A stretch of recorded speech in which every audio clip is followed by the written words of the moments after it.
Berikutnya pemirsa kita akan menyimak rekomendasi saham pilihan dari Mas Raka Juniko, Research Analyst dari MNC Sekuritas. Kami rangkum dalam grafis berikut ini. Yang pertama pemirsa adalah saham DSNG yang direkomendasikan trading buy dengan posisi resisten di 680 dan support di 625. Era Jaya spekulatif buy, resisten di 428, support di 398. Kalbe Pharma trading buy, resisten di 1565, support di 1405. PGEO trading buy, resisten di 1380, support di 1185.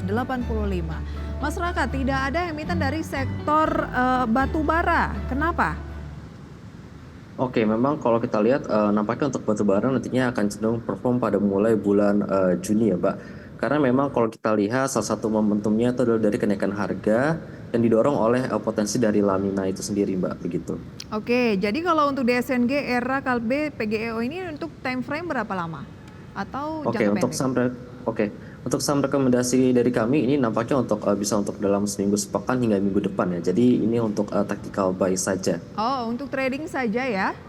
Iya. Mengapa saat ini memang lebih oke trading saja, Mas Raka? Sementara karena Mei belum berakhir. Iya, karena kita melihat sekali lagi untuk ISG masih ada potensi untuk penurun ya. Oke. Dan untuk menutup gap yang terjadi di 7.192, Mbak. Baik, dalam memanfaatkan momentum IHSG yang berpeluang menutup gap down di 7.190-an dari 7.300 saat ini, maka trading saham-saham berikut ini yang merupakan pilihan ataupun rekomendasi dari MNC Sekuritas, begitu ya? Iya, Kita gitu, mulai Mbak. dari DSNG. Apa yang menarik dengan teknikal DSNG?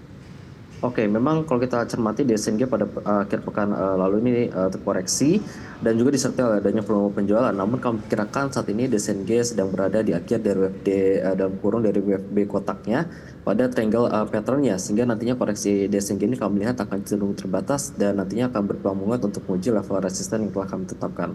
Oke, hari ini menariknya kita trading buy di current price.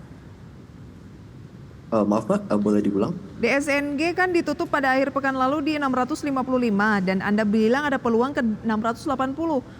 Sebaiknya kita trading buy-nya bolehkah di current price atau bagaimana? Atau tetap dekat-dekat support 625? Oke, karena menariknya untuk DSNG ini karena dia membentuk triangle pattern ya, sehingga nantinya investor dapat untuk melakukan akumulasi buy ataupun cicil bawah, dan memang cicil bawahnya ini jangan sampai ke level supportnya ya. Dan kami perkirakan nampaknya DSNG akan mencoba untuk pullback ataupun majukan pelemahannya ini walaupun tipis ya, sehingga nanti bisa dicermati untuk level sekitaran 640-nya, Mbak. 640 ya. Itu ada Iya, level-level untuk mulai cicil beli kembali, ada support di 625 dan resisten terdekat jangka pendek 680 ya. iya begitu, Mbak. Oke, Era Jaya, spekulatif buy. Oke, untuk Kerajaan sendiri kami melihat di mana koreksi pada hari Jumat kemarin memang disertai oleh adanya volume penjualan.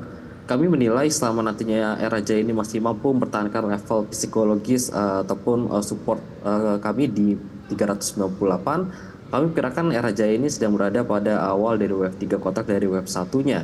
Sehingga nantinya Raja akan mencoba untuk menguat ke level resisten terdekat di level 428, begitu, Mbak. 428, apakah nggak terlalu sempit antara level current price 408 ke 428? Atau Anda memang melihat ada peluang Era Jaya ini turun dulu sehingga itu peluang untuk kita melakukan pembelian untuk kita trading buy? Oke, memang kalau untuk level penurunannya ini dengan supportnya ini sangat minimal sekali ya, Mbak. Namun kalau kita cermati apabila nanti level resisten di 428 ini berhasil ditembus oleh Rajaya, maka selanjutnya Rajaya akan mencoba kembali untuk mencoba resisten di level 450-nya. Baik, Anda memberikan support di level terendah pekan lalu ya, 398. Iya. Baik. Kalbe Pharma, apa yang menarik dari teknikal Kalbe Pharma? Oke, kalau kita lihat Kalbe Pharma kemarin ini menguat cukup signifikan, sekitar hampir 4% ya, dan juga disertai oleh adanya volume pembelian. Dan penguatan KLBF ini pun kami kirakan sedang berada pada wave 3 dalam kotak dalam wave A besarnya. Sehingga nantinya KLBF ini bisa mampu untuk mencoba menguji resisten yang ada di level 1565. Dan untuk level resisten keduanya berada di level 1605, Mbak. Oke, tapi kalau kita lihat ya di Jumat lalu net sale 487 miliar 487 juta Ini sebenarnya nggak terlalu signifikan ya net Iya. sale-nya. Tapi dalam sepekan net sale-nya 30 miliar rupiah. Anda tidak melihat ini ada indikasi pelemahan untuk Kalbe Farma? Oke, pelemahan ini sangat minim sekali ya, karena memang kalau kita cermati ini trennya KLBF ini sejak akhir tahun lalu ini sudah terkoreksi cukup signifikan dan kami melihat di level 1405 ini masih memiliki support yang kuat dan ini setelah diuji dari beberapa kali perdagangan seperti yang ada di pertengahan bulan Maret hingga di pertengahan bulan April. Sehingga kami kirakan menampaknya pelemahan KLBF pun ini sendiri pun sudah sangat minim dan memang hal ini menjadikan level yang saat ini menjadi area demand untuk buy. Dan memang kalau kita lihat setelah beberapa kali resisten yang terjadi ini dibantulkan oleh KLBF, nampaknya dengan volume pembelian yang cukup besar nih KLBF akan mencoba untuk break resistennya Mbak, dan untuk nanti mencoba untuk rally terlebih dahulu ke level resisten yang telah kami tetapkan Mbak. Oke, tapi sepekan yang lalu kan sudah naik 5,61%. Anda melihat tetap ada peluang kenaikan ya, meskipun sudah naik hampir 6% di minggu lalu? Iya begitu Mbak, karena kalau kita lihat nampaknya kalau untuk ingin aman untuk cicil beli ini bisa dilakukan akumulasi ke bawah terlebih dahulu, namun tidak melebihi dari level supportnya Mbak. Oke, support Anda berikan di 1405 dan di pembukaan pada pagi hari ini naik 1% di 1510, tetap masih bisa buy ya di 1510 ini atau bagaimana? Oke, untuk mungkin kalau karena ini cenderung untuk selanjutnya menguat ya, nampaknya bisa langsung untuk beli. Beli Gitu, Mbak. ya, naik lagi di 1520. Kayaknya mau dapat harga murah pagi-pagi untuk Kalbe Susah ya. lagi susah. Oke, itu dia untuk Kalbe, PGEO, trading buy kata Mas Raka. Oke, untuk PGO kami lihat nampaknya ini PGO masih akan cenderung untuk koreksi terlebih dahulu ya. At least setidaknya ke level 1230 di mana kami kirakan saat ini posisi PGO sedang berada dari WFB kotak dari WFB besarnya. Dan nampaknya pelemahan ataupun stop loss yang kami tetapkan untuk PGO ada di level 1185. Apabila PGO masih mampu berada di level tersebut, maka selanjutnya PGO akan mencoba untuk menguat untuk setidaknya menguji area resisten yang telah dibentuk pada 2 minggu perdagangan kemarin, yaitu di level 1380 Mbak. Baik, Anda memberikan support di level terendah 1 bulan 1185 begitu ya. Anda bilang ada target 1380? Iya. Baik. Dan pada pagi hari ini PGO juga sudah naik di 1305. Naiknya oke, di atas 1%. Nah, dikejar saja, tapi cukup sempit nggak sih 1305 current price ke resisten Anda yaitu 1380? Ya, kalau misalkan nantinya PGO ini tidak mampu break resisten di 1380, maka selanjutnya kami lihat untuk PGO masih akan coba untuk melemah terlebih dahulu untuk setidaknya menguji area nanti di support di 1230. Namun apabila nantinya PGO ini masih mampu untuk break level resisten di 1380, maka selanjutnya PGO akan kembali mencoba untuk menguji area resisten berikutnya di level 1475 Mbak. Oke, 1380 tercapai, 1475 menjadi target kedua ya untuk jangka pendek di PGEO Trading Buy. Seperti itu ya?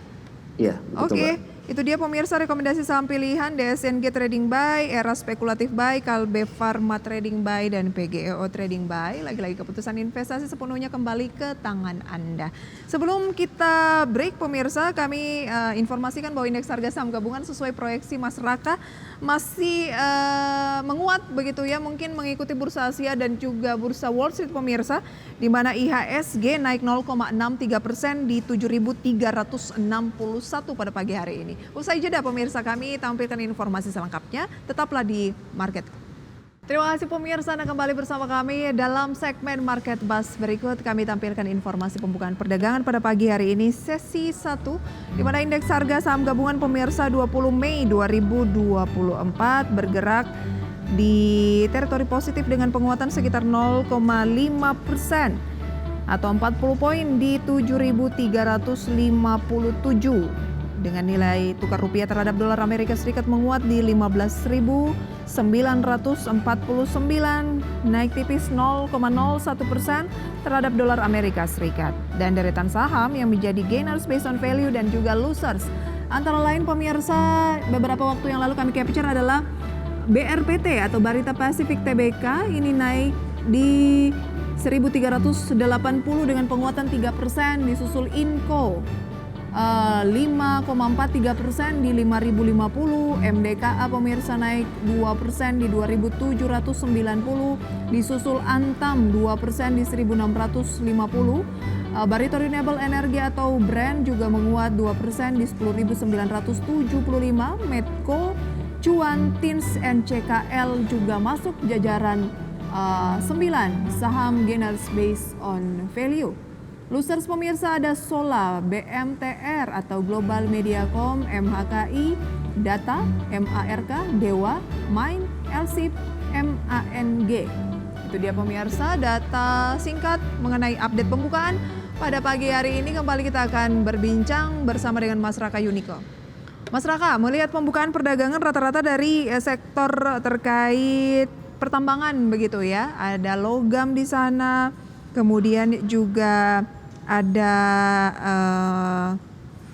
ada beberapa saham terkait energi pula. Seperti apa Anda melihat saham-saham gainers pada pagi hari ini yang mendorong IHSG juga masih menguat? Oke, memang kalau kita lihat balik lagi ke tadi ya, di mana IHSG nampaknya mencoba untuk price in terlebih dahulu terhadap kenaikan dari Wall Street dan juga bursa Asia. Dan memang kalau kita lihat masih ada momentum pada hari ini, yaitu datang dari sentimen. Yang pertama itu dari kebijakan dari Bank Sentral China ini yang dimana mempertahankan loan interest rate-nya, dan juga dari minggu lalu ini dimana Xi Jinping berupaya untuk mengeluarkan berbagai stimulus kebijakan terkait dengan untuk menyelamatkan pasar propertinya, di mana hal seperti ini nampaknya akan dicoba ataupun ditanggapi terlebih dahulu secara positif oleh investor.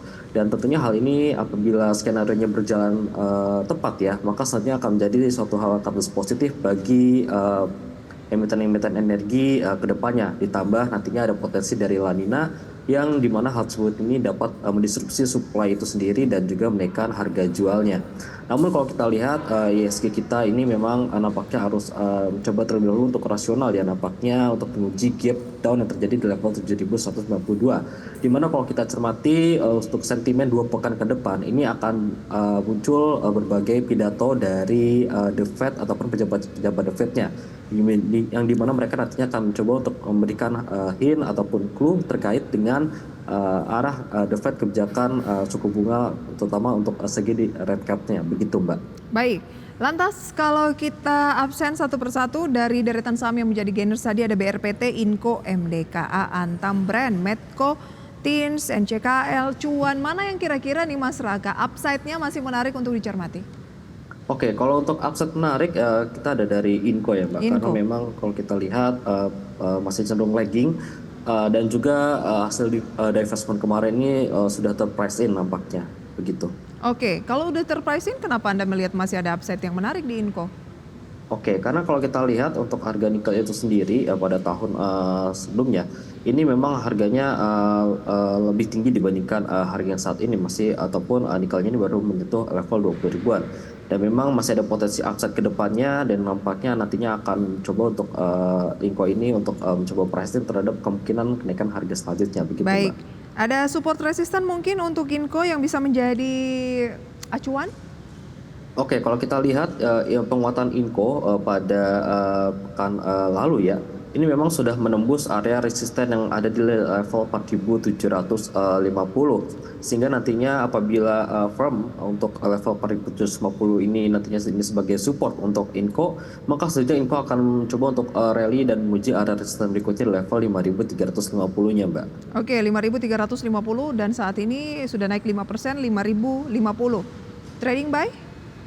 Untuk trading buy untuk Inco karena memang upside-nya sangat limited. Baik, singkat saja. CPO kan naik mendekati 40.000 ringgit Malaysia. Apa tips dari Anda untuk emiten-emiten berbasis perkebunan? Oke, baik. Memang kalau kita lihat kenaikan dari CPO ini memang sebagai dampak dari El Nino, di mana dampak ini memang sangat lagging 1 tahun, dan El Nino ini memang sudah terjadi pada akhir tahun lalu di bulan Juni maupun Juli, sehingga nampaknya potensi kenaikan harga akan mulai terasa saat ini. Namun kita lihat itu sendiri di mana emiten-emiten CPO ini harus dilihat dari segi performance-nya. Namun kalau untuk likuiditas nampaknya akan kurang ya, karena memang kalau kita lihat nampaknya tidak ada investor asing yang cenderung untuk melirik dari saham-saham CPO tersebut, karena memang ada regulasi yang maupun noise yang ada di Europe sana, begitu Mbak. Baik, jadi Anda melihat ada peluang juga mengalami penguatan, tetapi kalau dari segi likuiditas ini kurang menarik ya untuk saham-saham berbasis perkebunan seperti itu ya? Iya, begitu Oke, Mbak. kurang liquid lah ya. Baik, terima kasih untuk tips, sharing informasi, rekomendasi pada pagi hari ini Mas Raka. Sampai berjumpa kembali. Baik, terima kasih Mbak. Selamat pagi. Selamat pagi. Pemirsa, lagi-lagi ya, keputusan investasi kami kembalikan sepenuhnya ke tangan Anda.